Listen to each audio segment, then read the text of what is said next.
psyched up to get yourself in the zone, and getting iced can be something that gets in the way of that a little bit. But we are loaded in. We're ready to kick things off. We're loaded into Gigantha to start the day. In the bottom left, we have the blue Protoss player.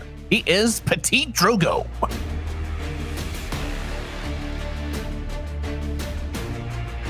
And then, of course, in the top right side, we are looking at the main base of the Elazer, representing Ego Esports. It is Elazer.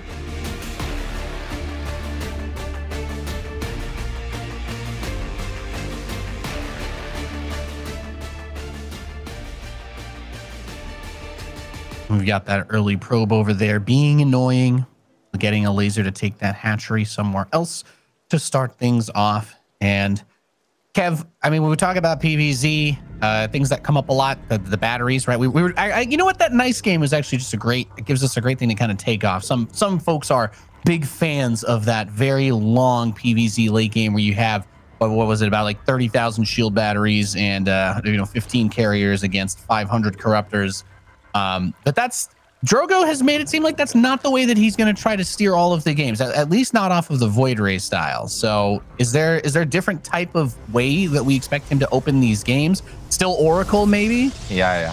I do think that he's just married to the idea of opening up with Oracles because A, he feels safe with it, and B, he feels that his control is excellent with them, so he should be able to find some damage and just get himself into a macro spot. But yeah, Drogo's transition is not often second Stargate, third Stargate, immediately Fleet Beacon. He will build them, as you saw against Denver, and sometimes even early, but it's still after all the Immortals, maybe a couple Zealots with charge, couple Archons. On the other end, though, Nate, Elazer is also not the kind of Zerg to really sit back with 40 Spore Crawlers, go Hive, and go Viper Corruptor. I do think he can do it. I've seen him do it. In the old days, it was honestly a weakness of Elazer, and everybody kind of knew it. Whereas, like, Miko is great, but he's great in the early game, he's great in the mid game and early late game. But if it really comes to the spellcasters at Hive, that's where Elazer is kind of weak. I don't think that's totally fair anymore to say. I think Elazer has come a long way, but I still kind of feel that he excels in the mid game. Yeah, I mean, if you have your strength there, then it's not like he doesn't want to get better at that late game stage. But if you can win your games in the mid game, especially in a meta where we see players building, like 15 cannons and shield batteries and going for big air armies in those split maps, sometimes it's just a little bit easier to try and seize that opportunity before they kind of reach a big, powerful army. And we do have that Stargate opener for Drogo, which I guess it's also a bit of a mind game on his part when it gets scouted, because he always talks about how he doesn't build Void Rays. So you might think to yourself, oh, maybe I can do something to his third if the Oracle just shows up and doesn't get anything done. Or maybe my Overlord's not at the same level of risk if he doesn't want to build Phoenix in the game. But we do have that Oracle on the way, and he's got the Adepta kind of poking over towards that third base. And I guess by forcing him to take this hatchery, he reduces his own rush distance to get these units over there for the harass. Elazer is more than safe, though. He's got his 10 safety Zerglings, 2 Queens. I think Elazer has done his homework. He's probably taken a hard look at the games that Drogo played on the opening play day against Denver. And he's like, all right, I know what I'm supposed to do to not take any damage. And I'd be surprised if Elazer actually finds himself in a spot where he takes a lot of damage from these initial Oracles. We know how Drogo is good with them. We know that he absolutely loves them. Excuse me. So I don't think we're going to see any crazy damage. The 22 Zerglings, though, that Elazer is about to have out on the map, it's kind of early, and they are going to look for a cancel on this Nexus, Nate. If he sends the second Oracle over to the third base, he should. Do you think he'll be able to stop this, though? I think because he has the Adepts already positioned between the pylon and the Nexus. It shouldn't be too much for Drogo to hold here, right? No, with 2 Oracles, he's going to be fine, but he is sending the 2 Oracles out. They are going to fly over the Zerglings, and now I think Drogo should just turn around, or not. Hello, Drogo. Oh, no, they get surrounded immediately. That's kind of bad. The moment that the first 2 Adepts have been picked up, I think Elazer is going to disengage. Nope, he wants number 3 as well, and now he's going to run away. Did both Oracles activate Pulsar Beam? I kind of feel like they did. Yep, the other one is still being drained on energy, too. Ay. Yeah, both of them very low. He's just got about 50 on one and 20 on the other. So the third base is okay, but losing 3 Adepts, having to warp in the extra one, and I mean that guy. I'm not necessarily sure that if there were any Lings left over, if he'd been able to get away from the Oracles after that, then there's of course a huge threat that he would come back and try to get more work done on this. That is one of the reasons why you see that Void Ray as a stable choice. It doesn't run out of ammo to shoot these units with. But if he keeps the third base up and he does finish it on time, not too much lost on his part. Since Elazer, he's moving into his lair, he's getting his Roach Warren. We're not seeing another big flood of Lings or anything like that. I mean, I kind of agree with you, but I'm still a little bit concerned for Drogo, because you saw how successful he was with the Oracles against Denver. And I don't think that if you open up with an Oracle as a Protoss, you need to kill 5 with 6 drones, otherwise you're very far behind. But it'd be nice to at least find 1 or 2 drones that are in transit between bases at this point, because the Oracles were forced to stay at home and they used quite a bit of energy. They really have done absolutely nothing. They've still done nothing. So all the kudos to Elazer, who is obviously playing a mighty fine game up to this point. But I think I'd be lying if I said, like, oh yeah, this is all totally fine for Drogo. I don't think it is, especially not if we end up losing an Immortal, but sentries are gonna save the day. Good job there by Drogo. He's got a War Prism on the way. That's quite early. And the Infestation Pit is already down for Elazer. I mean, I haven't seen Roaches and Swarmos in forever, but could that be a thing here, Nate? Perhaps. I mean, it's not like we haven't seen those kinds of combo pushes that people have tried to do, but he's going to go straight into the Hive and Aspire. So maybe he's just he's thinking about the longer game already. I don't know. I guess based on our earlier conversation, it's a little bit funny to see it kind of just become this arms race, but that's where we are. And the Oracles, I don't know. He hasn't gotten a chance to see that he's going straight into that Hive just yet. He's got plenty of units back home to defend against this, though, because there's just not really a lot on the map for Elazer. He's like, yeah, you want to play a longer game, and then I'll just do that. You can macro up, I'll macro up. Oracles come over towards the third base, gets a couple of drones, and the Lings are repelled from Drogo's third once more. We have a War Prism flying into the main base. Kind of questionable War Prism movement there. Took a lot of damage. Was not able to just drop the Adepts at the edge and maybe shade into a mineral line. Elazer's economy has been real good. It is nice for Drogo that he finally finds a little bit of success with the Oracles. And he's even going to go up to 4 bases himself. Elazer's got that Hive finishing up and the Spire. So it's just going to be like ridiculously quick Brood Lords. I have such a hard time believing that Elazer's is going to be defensive forever. That's just not Elazer. It's not in his nature, Nate. This man loves to be out and about on the map, and he loves to make stuff happen. And I do think he will, now that he's starting to build a lot of Roaches. Still looking for little run-bys, and then maybe just try to end the game with a Brood Lord push. Or Mutalisks? What? Mutalisks? Yeah, okay, so I was loving everything that you were saying, and I guess he's going into Mutalisks now, but I'm like, okay, maybe just he kind of tries to mess around with the Roaches on the ground, get Drogo to keep building Immortals and Zealots and all that jazz, and then bam, hit you with the Brood Lords. Don't really have the setup for it. The transition into like a Giga Chad late game Stargate army hasn't happened yet, and then boom, he can just get them like that. But Mutalisks, he still has the surprise opportunity with it, right? But I mean, the Oracles are going to immediately see them as soon as they head into his base. So Drogo, he does have a Stargate. A lot of Lings are being made behind this as Adrenal Glands boots up, but he's going to start a second Stargate and his Fleet Beacon immediately, as well as Phoenix production. But at this point, he doesn't actually have that Phoenix count built up yet, so he has to be able to split that army, defend against the ground attack that's going to be coming at him, and he can't really afford to move any of the Archons away from his front bases to defend against these Mutalisks, but he's going to need to.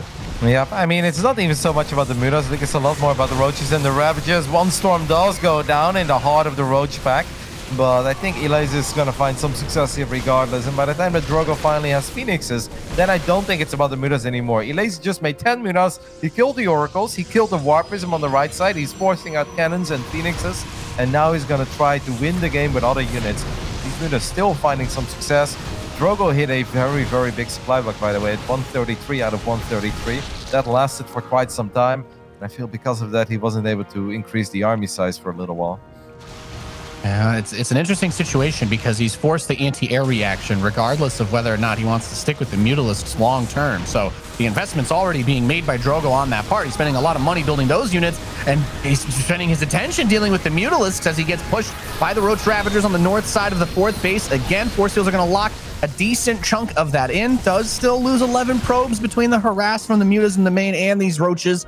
But as you said, Elazer's still building a huge ground army. So he's forcing out Phoenix. He wants to force air upgrades, that Fleet Beacon, that tech, but he's still got the Greater Spire. So if it does turn into a super ground army for Drogo again, he has the 1-2 punch already getting set up. There's no Corruptors yet, but he has that option on the table.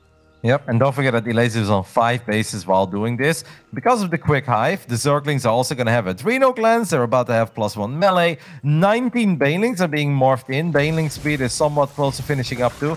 I mean, if Drogo can weather the storm that's heading his way in the next, let's say, 1 minute, then I think he's going to be in all right shape, and he still has a fighting chance. But I think it's going to be very hard for Drogo not to take a ton of damage from the Banelings. They are still slow Banelings at the 4th base. Oh my god. Well, that's a terrifying run to have to make. We finally get to October Rotterdam, and the horror movie has already begun. As the Banelings finish speed, but they're trapped inside of that mineral line. They're going to get taken down. Storm's pushing the roaches back, has the Oracle to give chase and have the vision. I don't see a second attack anywhere, so he just defends the front here, and he is set at least for the time being. And we have another 54 lings coming in. It's funny that we have adrenal glands done before +2 melee starts, but that's just the way that this one's gone. It's been a huge tech rush almost for Elazer. He just wanted to situate everything that he was going to need and then get the upgrades, have the composition already set in place. And by the way, Roddy, as like we were talking about, those corruptors are finally starting to come out, so we'll be seeing some brood lords rain it down from above. Yep, but it is important, I think, for Elazer that he morphs them somewhat offensively. Like, you don't want to morph them too close, because then obviously you take the risk of losing them or taking a bad fight. But I also think morphing them on your side of the map, that's going to take a little too long before they finally make it to the bottom side of Jagannatha. I gotta say, this one observer for Drogo that he has near the triangle base of Elazer, that observer has been godlike. He has spotted so many move outs. That is kind of what allows him to be in the correct position over and over again. And at this point, Drogo even feeling the confidence to send a War Prism into the main base of Elazer. But he still needs to deal with all these Banelings. Drogo's playing awesome. I mean, he's been down in supply. He is going to lose a couple of probes here, but I'm very impressed by how he has been weathering the storm that we were talking about. Yeah, it's been a very solid job. I mean, just 9 probes for everything that was thrown away. That's a pretty tremendous amount of gas in those Banelings. And, well, if you think about the time that he's bought for himself, yes, Broodlords are out. They're coming out. But Drogo's actually started his carrier production. He's got 1 that's already out. A second one's coming in. And we're not going to say that 2 carriers are going to kill the whole army, but it's going to force a little bit of respect on the part of you need to still have some corruptors. You can't turn everything over. Things could still get a little bit weird from that, as that ground army is not really that weak either. So he has a big push on that right side expansion. The Spine Crawler's doing a little bit of work, but he lifts up the Ravagers with the Phoenix. Great target on those, so he can't use the Vials. And the Lings are having a hard time getting that surface area up. And he says, okay, I'll just sit here and plow through as much as I can on the ground. I'm not really caring about these Broodlords. And then Carrier has arrived. So the rest of the Corruptors are morphing, Kev, I think. There's none of them here to actually fight against the Carriers and reduce that damage output. And he's got the Prism coming in from the rear with a huge Stalker reinforcement. He's going to target down these Broodlords as a few more of the ones finishing in the main start to fire upon this army. But Drogo getting some serious work done over at this base, Kev. Yep, and he still has some money in the bank, so he can get another big warp in. Unfortunately, the carriers don't have any upgrades, so they are not quite as invincible as they should be. Elazer will hold. Pretty good hold in the end. Are we going to save these units? I wouldn't hate a recall here, Drogo. I know you've got some money in the bank, and Drogo probably thought he was quite close to winning it, but you're simply not going to win it with 2 carriers that don't have any interceptors.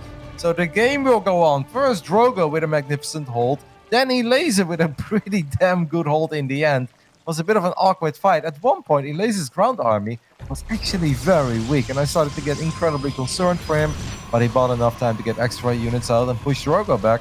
We've got a pretty damn decent game on our hands here, Nate. That's opening match of the day.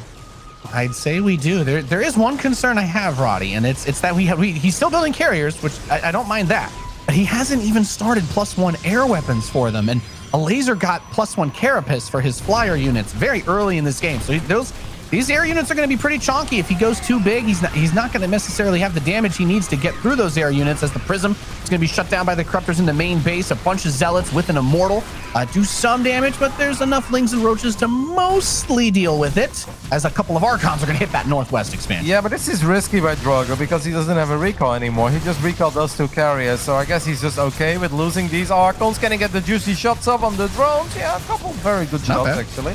12 Orcas do go down. But Drogo did just throw away a lot of units. There's like a couple Zealots and Archons in the top left, a War Prism, 5 Zealots, and 2 Immortals in the top right, or the main base of Elazer. And I obviously, needless to say, Nate, totally agree with your +1 air weapons comment. There we go. He does finally start it up. But yeah, it's never a good feeling as a Protoss to be behind in air upgrades against the Zerg. I mean, That actually just never happens. Like, I feel like 99% of the games, it's Protoss who's ahead.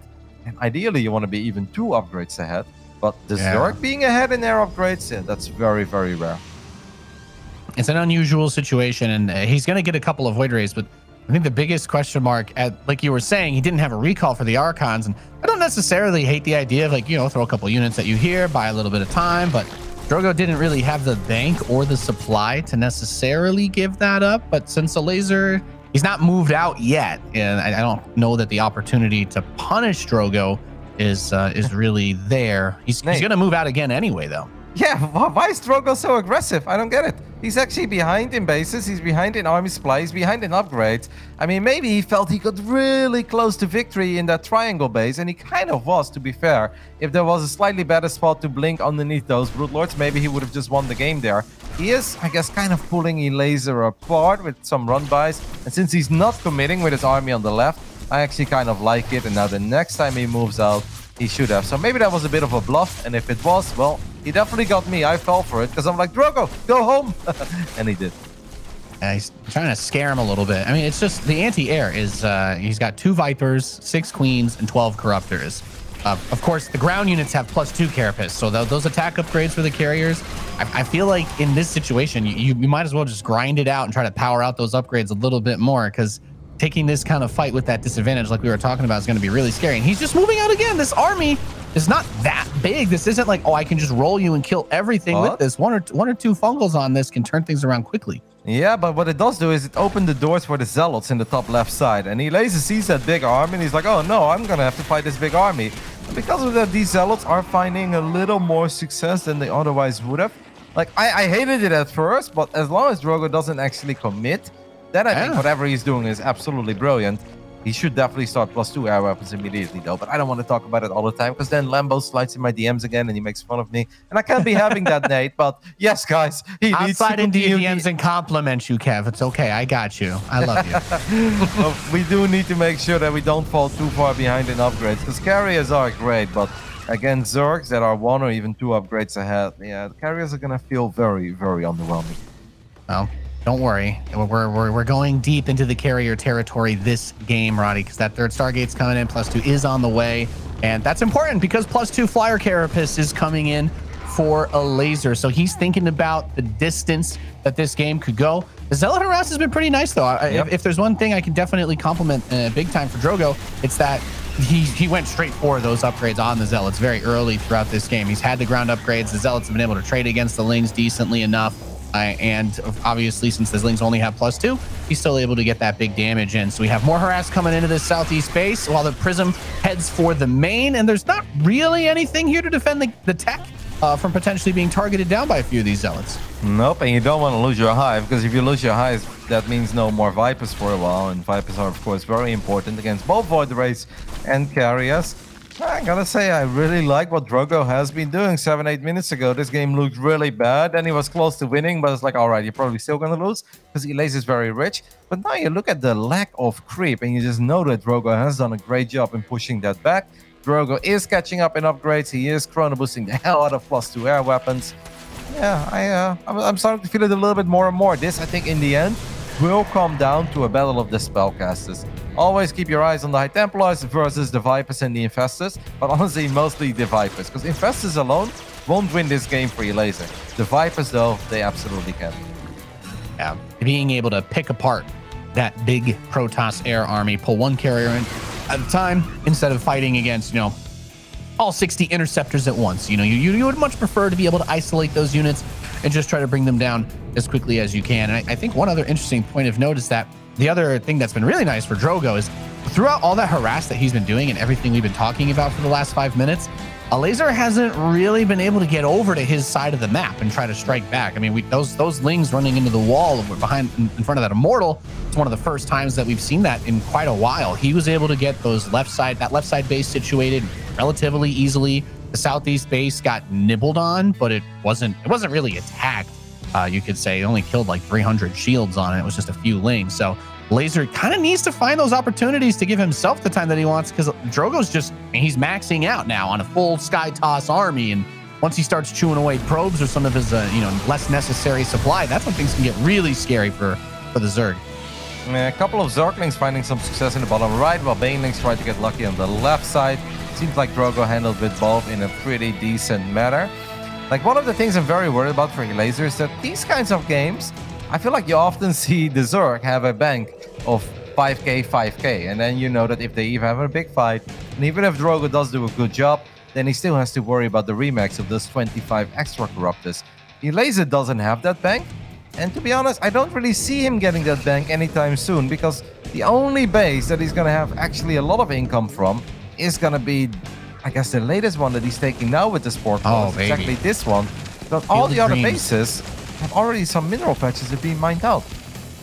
Yeah, well, we're already heading towards the economic starve out. And it's only the first map of the first series, Kev. Beautiful. We're going the distance. Anabolic synthesis is coming in, +3 flyer carapace, neural parasite, all that good stuff. Yeah, buckle up. We were what did we end up getting delayed by? We talked about it, we're like, oh, this isn't gonna happen immediately here, and here we are.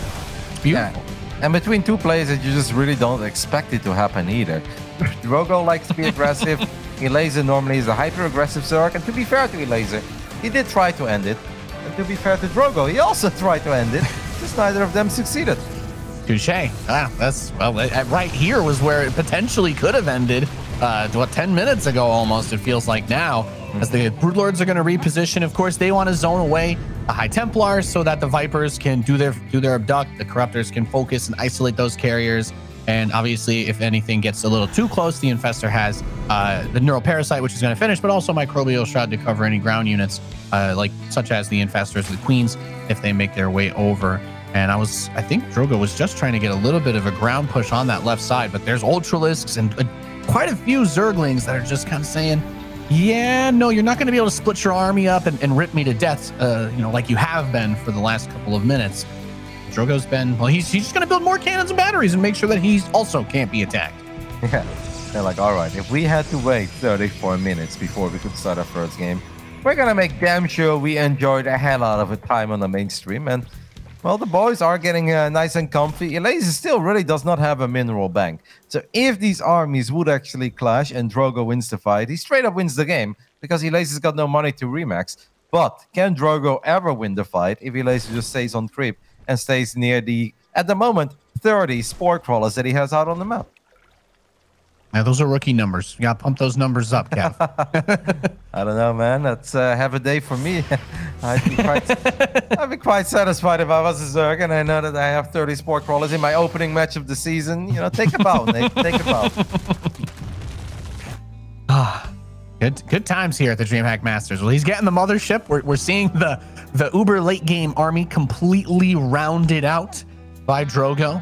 We just had a nice little shot of the photon cannon killing a probe because he's opening up supply. We're going to start to see that worker count dwindle as you said it. I mean, those first 3-4 bases are pretty much tapped for both players, and you're kind of just relying on the last couple of expansions to hold it down. So there's less resources to think about getting in the future and a little bit more, just having that bigger army for whenever the fight does happen. As we get a pause. And someone's hitting him up. Holla, holla. This is where you pick up as well. And someone is like calling you, like, build more Vipers, man. I think you need more Vipers. He's like, all right, got you. Puts down the phone. Something extended car warranty, I think. Okay, yeah. And he says he's good. So we're going to be getting back into it in just a second. For all you know, it could have been something really important. So I'm not gonna blame him. Or he's one of those psychos that actually, when he gets called, he has a ringtone. Oh my goodness. Oh, are there people who don't keep their phone on vibrate? Absolutely. Tragically, at the grocery store, I've learned otherwise. Yes. I mean, if you're just playing and suddenly you hear like, you know, it could be a little distracting. So I can sound of my nightmares. Yeah, I mean, to be honest, if I hear the default alarm sound one more time, I'm just gonna have shivers for the rest of my life. Too many rough mornings because of that. We do finally have an abduct on one of these carriers, and one carrier does get picked up immediately. Drogo immediately starts a next carrier. I think one of the absolute signs of us entering the late game, Nate, is once we start storming changelings.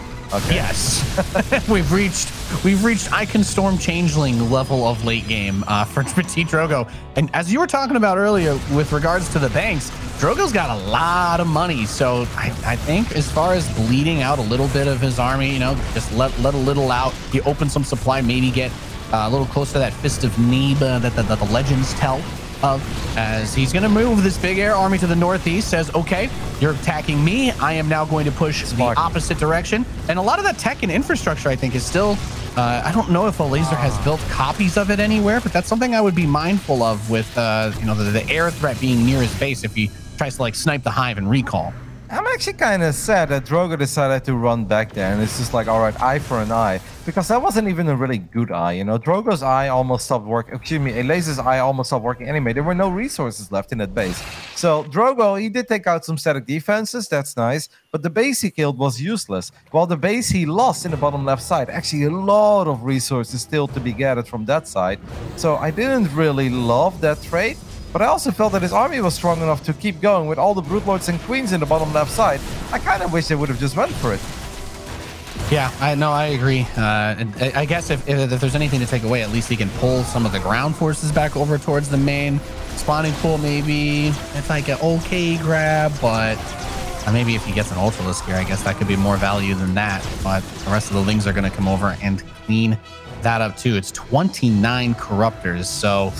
anything that gets abducted, anything that gets, if you get that little click with that Viper, you get a little grab, you pull that carrier in, it's dead. It's super dead. And it's never, yeah. So this becomes, it's almost like the movie Speed. You just can't slow down or it's all going to fall apart, Kev.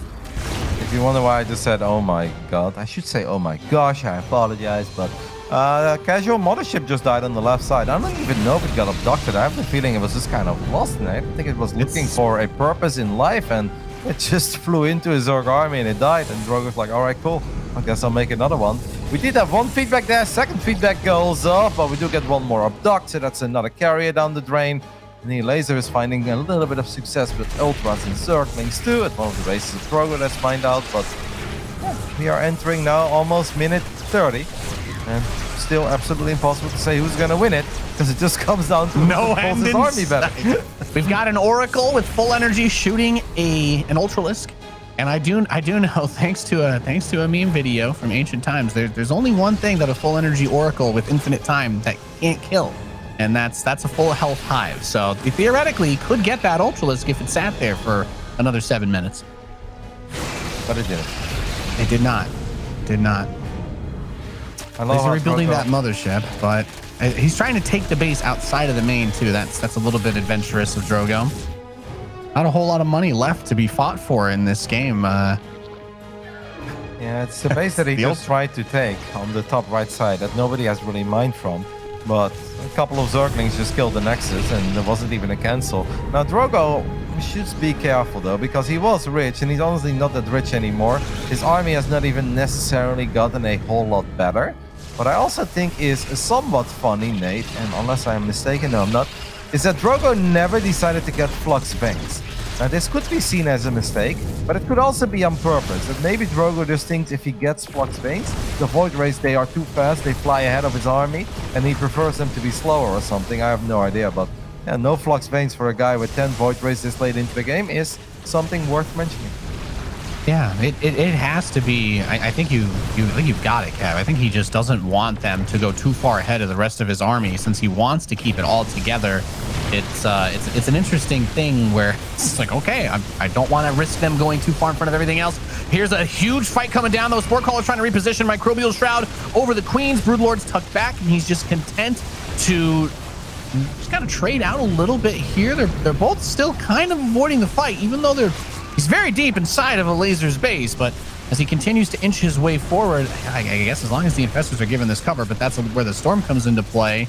It's just so many Corruptors that he doesn't want to take. He doesn't want to force the head-on fight in front of all the Queens. I don't see how Elazer wins the fight, though, if he doesn't have any Vipers. Oh, no! Elazer making a mistake with the Broodlords. A couple of them go down immediately. That's -5 or 4 Broodlords. Now we do finally have a very big Fungo. I don't see any Parasitic Bombs, though. And without Parasitic Bombs, how do you win the fight?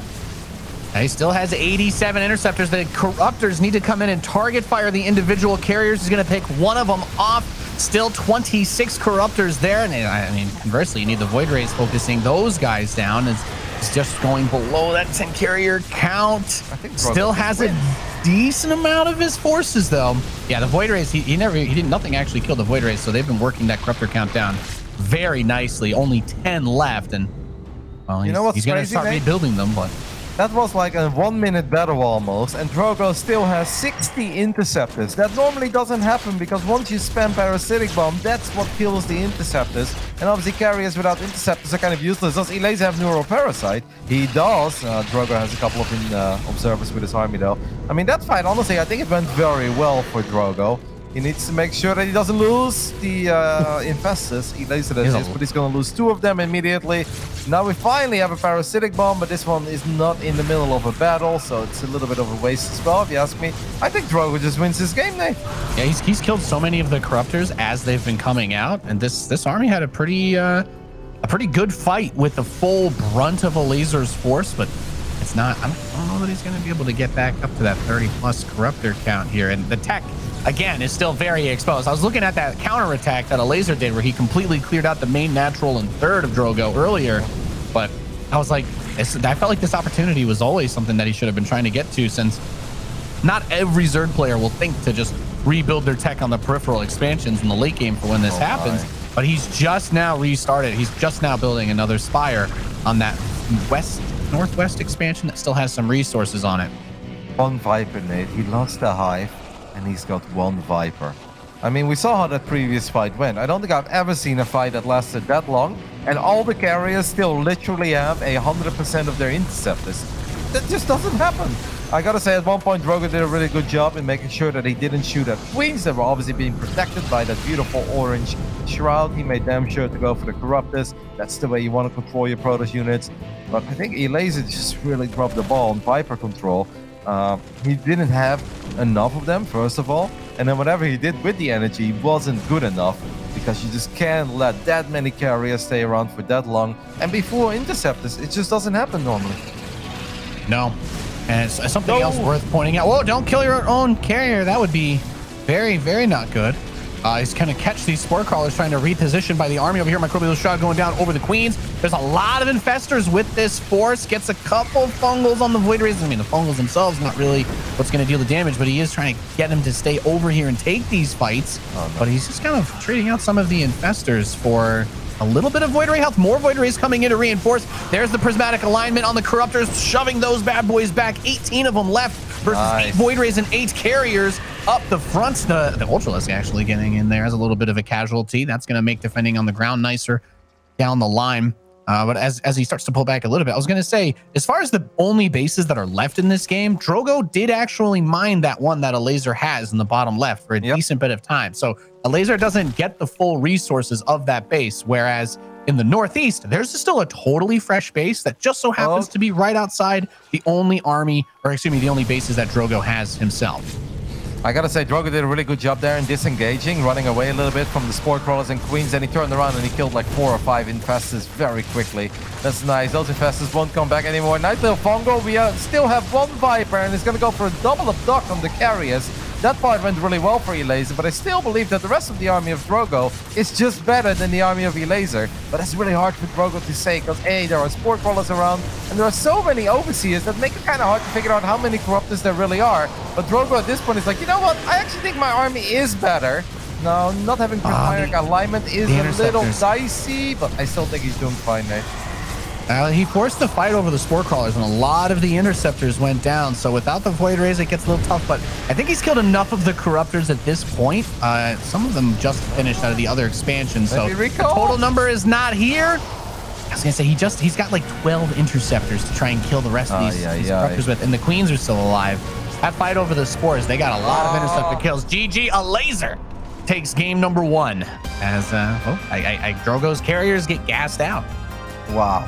I mean, Drogo had 4,000 gas in the bank there as well, but obviously he did lose that tech in the main base against the Zerglings and stuff. That was a long fight, and I think you're right. I think he stayed around the Spore Crawlers just a little bit too long. I think Drogo did so many things right for so long, and he was very close to breaking it. And I think at 1 or 2 points, if he would have just continued fighting, I actually think he would have been fine, but Yeah, I can't even really blame him because he probably felt that Elazer is not quite ready to take this fight. So he took the fight, and then you're like, okay, there are a couple sport crawlers in the back, but how bad is that really? But you have these battles last 30, 40 seconds, then that interceptor count does start getting low, and Elazer doing a really good job in just kind of hanging in there, kind of having barely enough units alive, and in the end winning out. Yeah, and he was very tenacious with his spell casting. I think you were talking about that was what's going to decide it. The High Templar, not only did he lose the tech, but probably worth pointing out as well, just didn't really, the High Templar themselves all died. So he wasn't able to get those big feedbacks. He wasn't able to shut down the Vipers.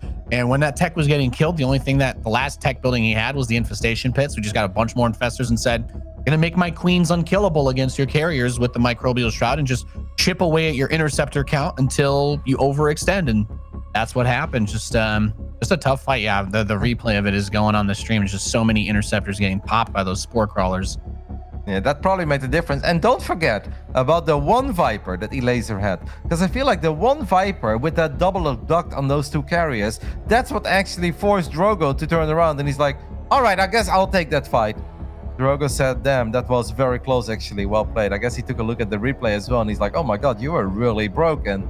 The supplies were so damn close. These guys chatting a little bit in the lobby. Good to see that. Obviously, they are friends. They've been friends for a while. Yeah, incredibly close game that really could have gone either way. I think MVP to the Viper. The one Viper taking out two carriers before all of that started, and then forcing Drogo in a weird way to take a fight near Spore Crawlers is what allowed Elazer to still win that game. It always gets so crazy because, for the Zerg player, the focus is you want to keep some of the tech alive outside when you get into that, like, trading your bases type situation. But for the Protoss, it's like you're not going to necessarily move all of those gateways or try to rebuild any of that so that you can try to have that ground army. And he had the Stargates over there. But, 35 minutes for game one to start things off. A nice titanic struggle between two Colossi. It's beautiful. It's absolutely beautiful. We'll go to 2,000 atmospheres for game number 2. And it looks like we have everybody here and ready to go. So we'll be counting down to start this one off. Kev, are we heading in this direction again? Let's just do it. Are we slowing down a little bit, or we putting on pedal to the metal? You know what? If any game today is under 24 minutes, I'll be pissed. Let's just go with it. What if we are live until Oceania starts tomorrow? We could complete the perfect loop, 24 hours plus straight of StarCraft. The dream.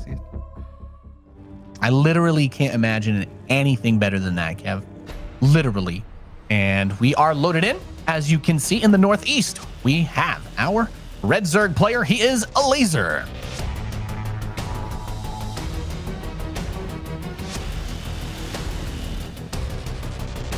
And in the bottom left side of 2K Atmosphere, we are looking at the main base of our French Protoss. Put up one hell of a fight. Got so close to winning it twice after losing it in the early game. A long, crazy game. He needs a W, though. This is Drogo.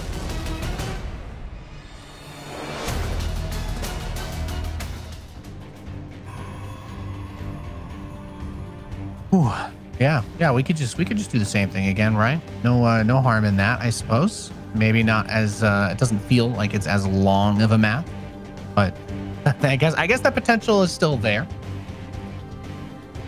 Ooh. Try to swap the player names real quick, Nate. I have a little meltdown. I was like, the first game I can take it, okay? Maybe we get lucky in the second game, but I cannot look at games where if one player is at the bottom side, he's actually at the top side of the scoreboard. It drives me insane. So. Oh yeah, no, always. Control X, best hotkey in all of StarCraft commentary and observing. I got you. Control Shift X it is, right? Is it just X? I don't know, just Control X. Yeah. Oh my God, I've been pressing Control Shift X my entire life. I mean, I'm not sure that the shift is being registered in that command, but it probably would still work too, based on how I know keyboards work. I'm trying it right now because I'm in the game. It does work, but mate, you just taught me something new. I've never tried it without that. Now your shift key will last another couple years on your keyboard, Kev. All good. Thank you so much, Nittypool. Elazer just killed a probe there, by the way, in the main base. That's not an interaction we see very often at the highest level. Drogo trying to be annoying, occupying these mineral patches. These are things that some of the pro players like to do. They're very annoying with their scout.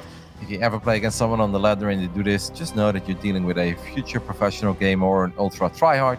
And they will pretend that they are mining your minerals for like, let's say a second or even a bit less, and then they cancel it and they start it over again, and they cancel it, they start it over. They never actually mine, but they do take control of your mineral patch.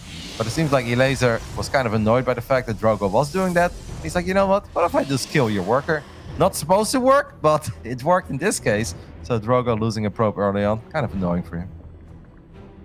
Yeah, it's about risks, right? He's saying, okay, I want to try to get inside your head maybe a little bit. I think there's something worth looking at when it comes to when you play a game that long. Neither player walks out of it feeling like, oh, okay, yeah, no, I'm super fresh and energized after that. Like that's exhausting. There's so much to manage. You have to cover so many different bases. You're looking all over. You have the whole entire map in play at once, and that's a really taxing thing for anybody to have to deal with, right? When you're in the early game, you're focusing on your build. You kind of get into a rhythm from your practice. You're like, okay, I know what I have to do at this early step, what I do here, what I do there.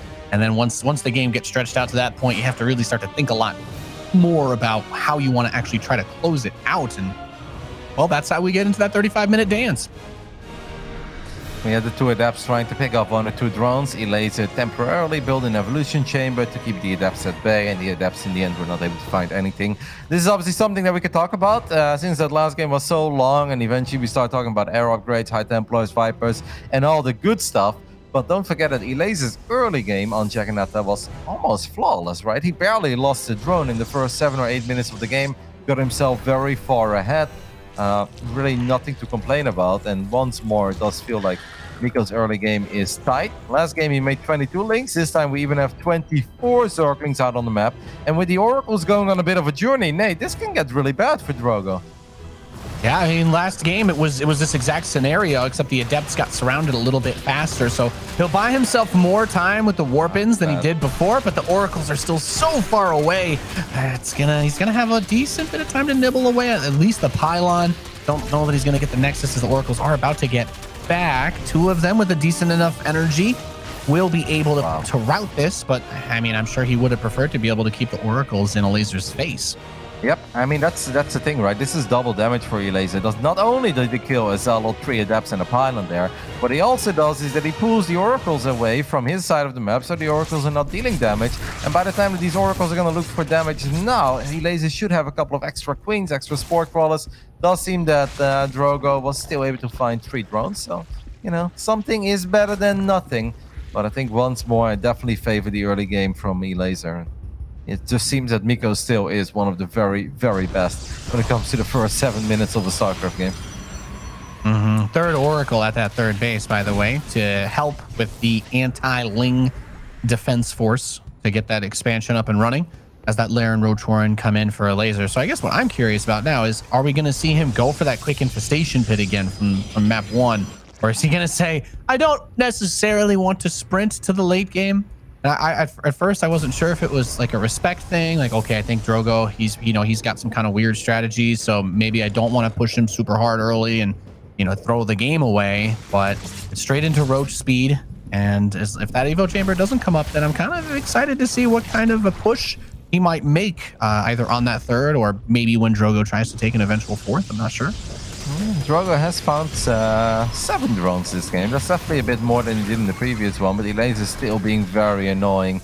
Picking up a couple of probes. Elazer is building nothing but roaches, man. He's just gonna send it, Nate. He's gonna grab everything he has and send it to the other side of the map. Now, it's supposed to be very, very difficult for a Zerg to attack into a Prolus with Blink Stalkers. However, if you can just have like 4 or 5 roaches for every Stalker there is out on the map, then I think even Blink Stalkers are going to have a hard time microing their way out of this. And at this point, I think it's safe to say Drogo doesn't know yet that this is actually happening, because he's just like building probes, he's getting a couple of extra robots. What Drogo needs right now, Nate, is cannons, batteries, cannons, batteries, cannons, batteries, and stop building workers. It just doesn't seem to have any indication that he's aware this is what's going on. It's just a tremendous amount. I mean, we've got 22 roaches, morphing 4 of them into Ravagers. We have, and it's just a torrential flood behind that. A couple of the Queens are coming out now too with this. He's going to bring it all, working away at these rocks. But like you were saying, Roddy, there's no power units here to defend. It's 3 Adepts, 3 oracles, and 7 stalkers, and 4 sentries. Obviously, the force fields can kind of be worked around using the Ravagers. That's a big role that they're going to fill. But a decent amount of the production is here, too. His ability to add units to try and defend against this, and his Robo is literally right in the face of all of these Roaches and Ravagers, and he's just going to start to bile all of this down. The Roaches have actually somehow managed to get below the mineral line, too, so he's surrounded the entire army of Drogo. No Robo, GG, Elazer with the 2 settle. Yeah, Drogo just did not see it. Elazer did a phenomenal